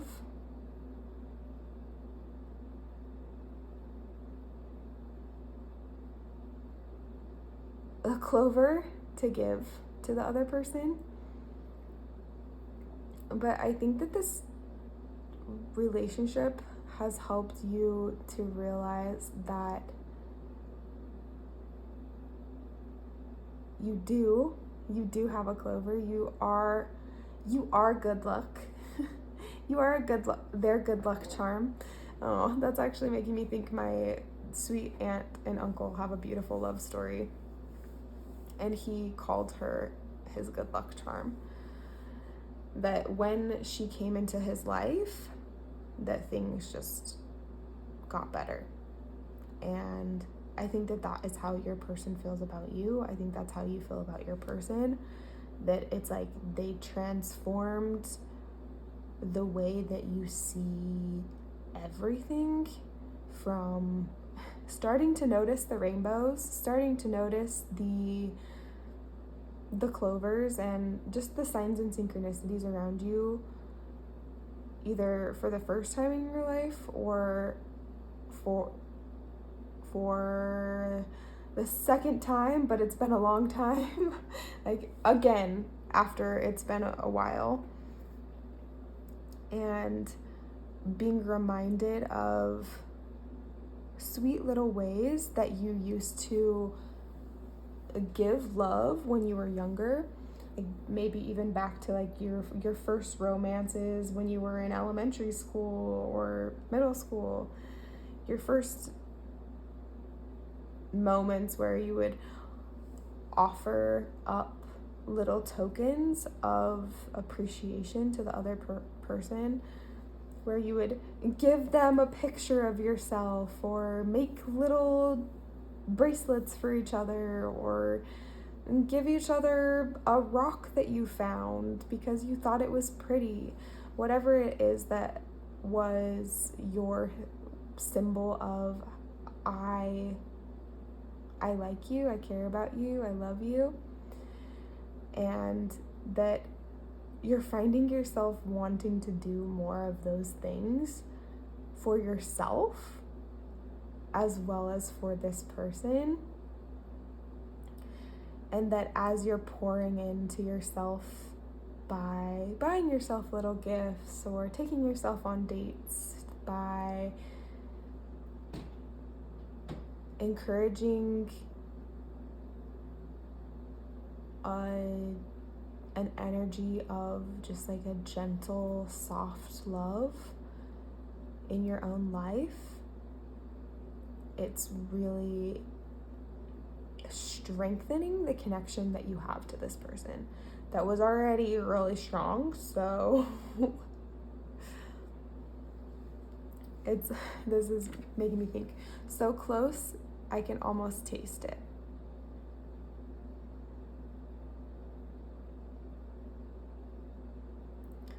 There also might be some sort of symbolism with this pearl and clamshell. Is that a clamshell? I've been seeing that in my mind's eye even before I filmed any of these today. Like, I was swimming earlier today and I was visualizing a pearl in my mind's eye. So that might be significant to you if you want to look up some of that symbolism. Okay, let's look at messages from what's next in your love journey?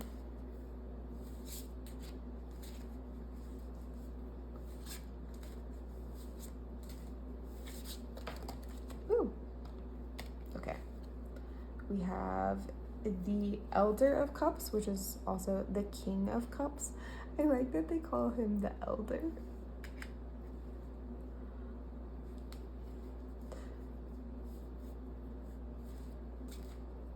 And that he's a seahorse. It's so freaking cute. There's this meme that I'm thinking of now on Pinterest where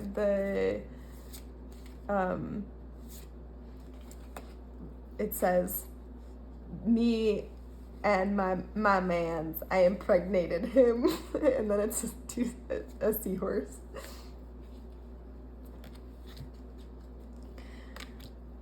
So maybe if you identify as the female in the relationship, you have that energy of just like intensely wanting to, like, now I'm thinking of like, you want to bite them, you want to like squeeze them, but like that I'm going to impregnate you just as much as you're going to impregnate me type of a vibe. Okay, so for your next chapter in this love journey, we have the Two of Wands. Interesting. Two of Wands and Two of Pentacles in this reading. And we have the Elder of Cups. So your next chapter looks like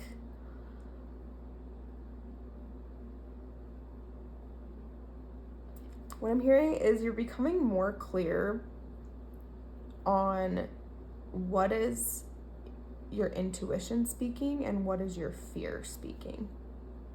What is your emotional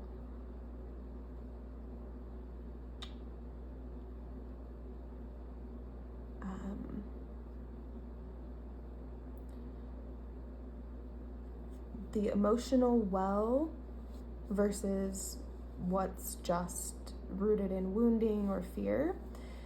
And you're realizing that it isn't so important to, it's not like, oh, I just ignore my fears, or oh, I just ignore things that come from my wounding and trauma. You're nurturing all of it. You are inviting the fear to come and tell you what it has to say. That doesn't necessarily mean that you're going to listen to it and make your decisions based on your fear. It might look more like, oh, hello, fear. Thank you for sharing your concerns with the class. And I appreciate your concerns, but we are going to do it like this. And this is how I'm going to help you to feel safe in the process. Like if you're more of like have some social anxiety, or you get nervous about travel or something, you might come up with a plan for how you're still going to be able to do the things that you want to do, but do them in a way that feels supportive to you emotionally, because your fears are still teaching you something about your energetic system, and they have a reason for showing up. They're not trying to just hold you back because they hate you, because they want to keep you from living your best life. They believe that they are protecting you. They're kind of like a teenager who is taking care of children and doesn't have the same level of experience as perhaps, like a parent who's raised multiple kids. That the teenager, it's not like they're trying to hurt the kids or trying to do harmful things, whatever, but they just might not have the best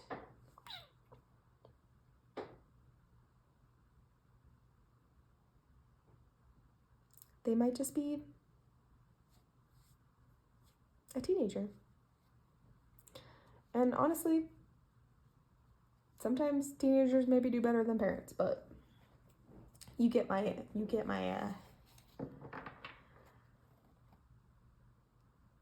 drift. You catch my drift, I think. I think that your next chapter in this epic love story of yours is one where you are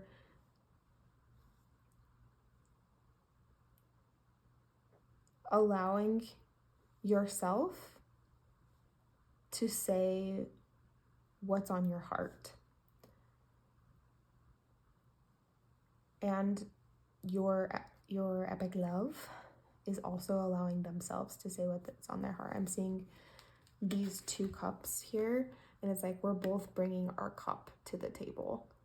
And it's not like mine is hiding and yours is more important. It's not like yours is more important or mine is more important and yours is away. Both of our cups are at the table. They're both important. And we're finding a way to value and create a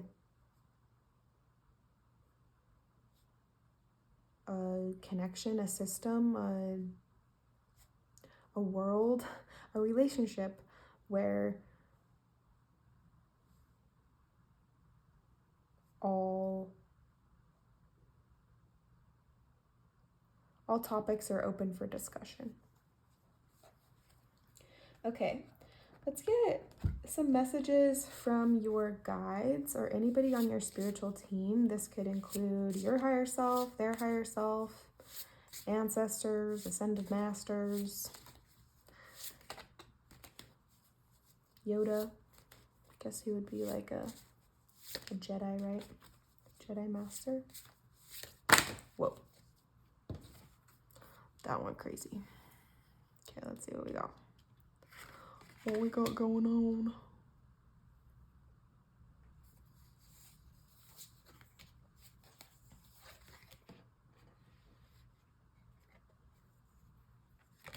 Whoa.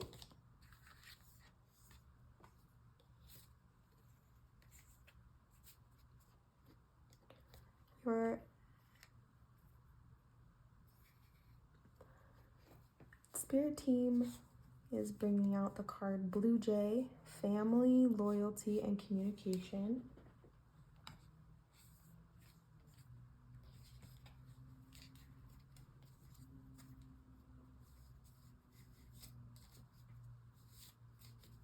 multiple groups have had communication coming, and home and hearth was another one. I find that very fascinating.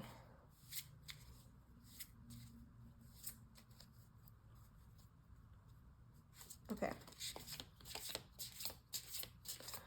I think that your spirit team is saying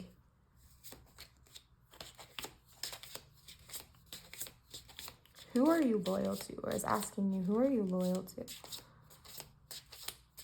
Because just because somebody is your biological family doesn't necessarily mean that you have to be loyal to them in the sense of like following the status quo of how things have always gone in your family. It's like, honestly, I was feeling some of this at the beginning as well. When families have certain expectations of their children around like who they should be with or what type of job they should have, just who they should be as a child, then it takes away from the child being able to learn who they are and want to be, because they're trying to please the family system. Your guides are saying that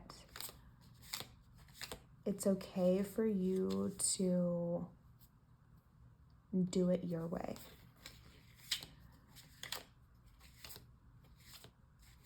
To be loyal to yourself first.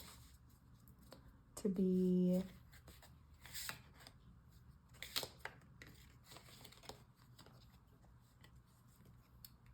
look at the bigger picture. To see that at the end of the day,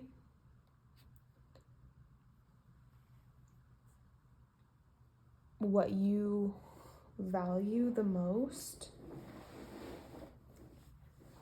is being aligned with yourself and your epic love as a result. And there might be some things that are in the way, that feel like they're in the way right now. And you facing those things is actually a part of the whole story. I'm thinking of like when a family is really interested or like very religious, or a family that it's very has like a very particular structure system that they follow, and the child starts to realize that they don't want to be a part of this, and there's kind of this back and forth that they're doing of, do I conform to this system that I've been taught, that I've been raised with, or do I start going my own way? And it's interesting that I'm kind of basically repeating the same thing.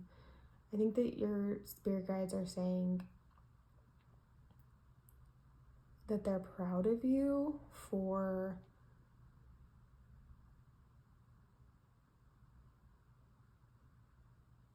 closing out the cycles that you have. They're proud of you for seeing that things could be different and letting go of harmful stories, harmful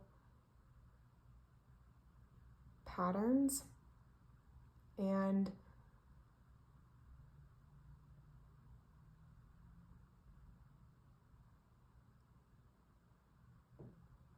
okay, I'm still thinking, I wasn't gonna say this, but I'm watching once upon a time, and there's the story of Snow White,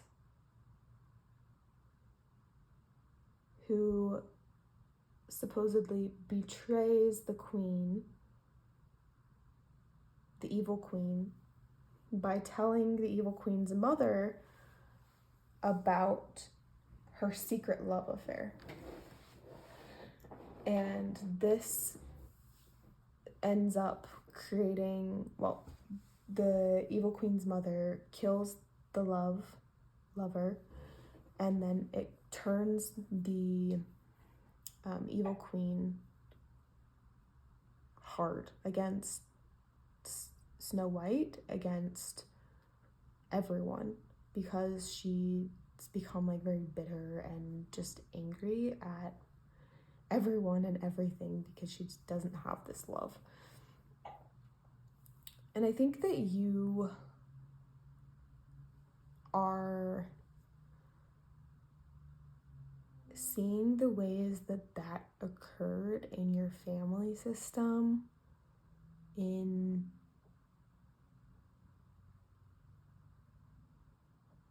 just your story in general. Maybe other people around you. And you're choosing love. You're choosing to open your heart up to love. Maybe you had been very hurt before, but you're allowing yourself to believe that you can have your epic love story. And your guides are saying, yes. Your guides are saying,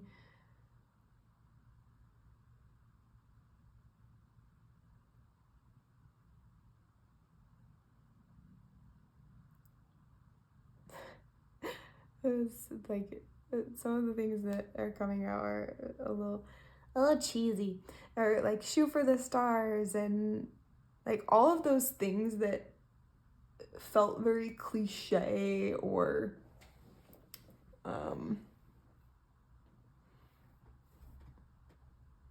like if you can dream it, you can do it, like those types of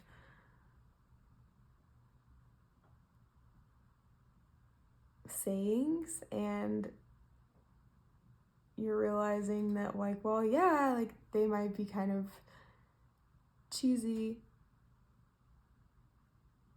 or often repeated,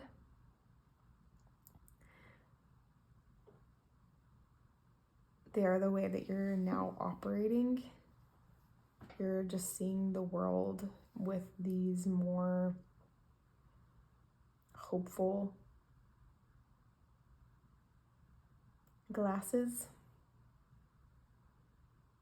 I wouldn't even say that they're rose-colored, they're just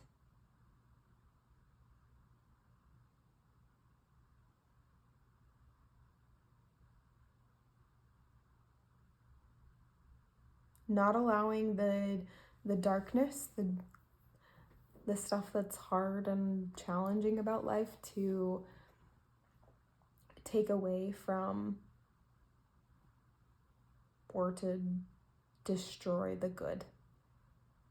You're realizing that like the dark stuff, the heavy stuff actually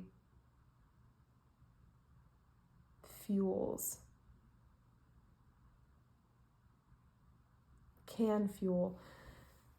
Like if you were in the situation of the evil queen, she had another option to use her pain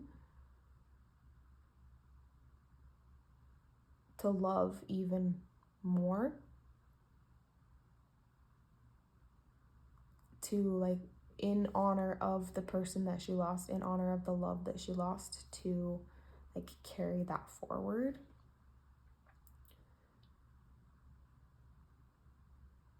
And that's something that you are very good at.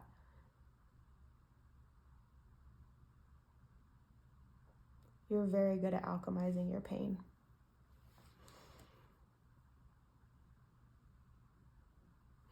Thank you so much for being here, Pile 4. These are the messages that I have for you today. If you have enjoyed this reading, I would so appreciate it if you would like, comment, subscribe, stick around,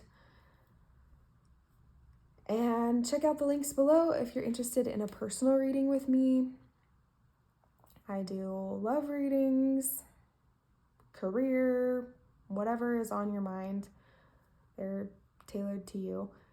I also have a free resource available as well as one-on-one mentorship. Thanks so much for being here. Love you. Bye.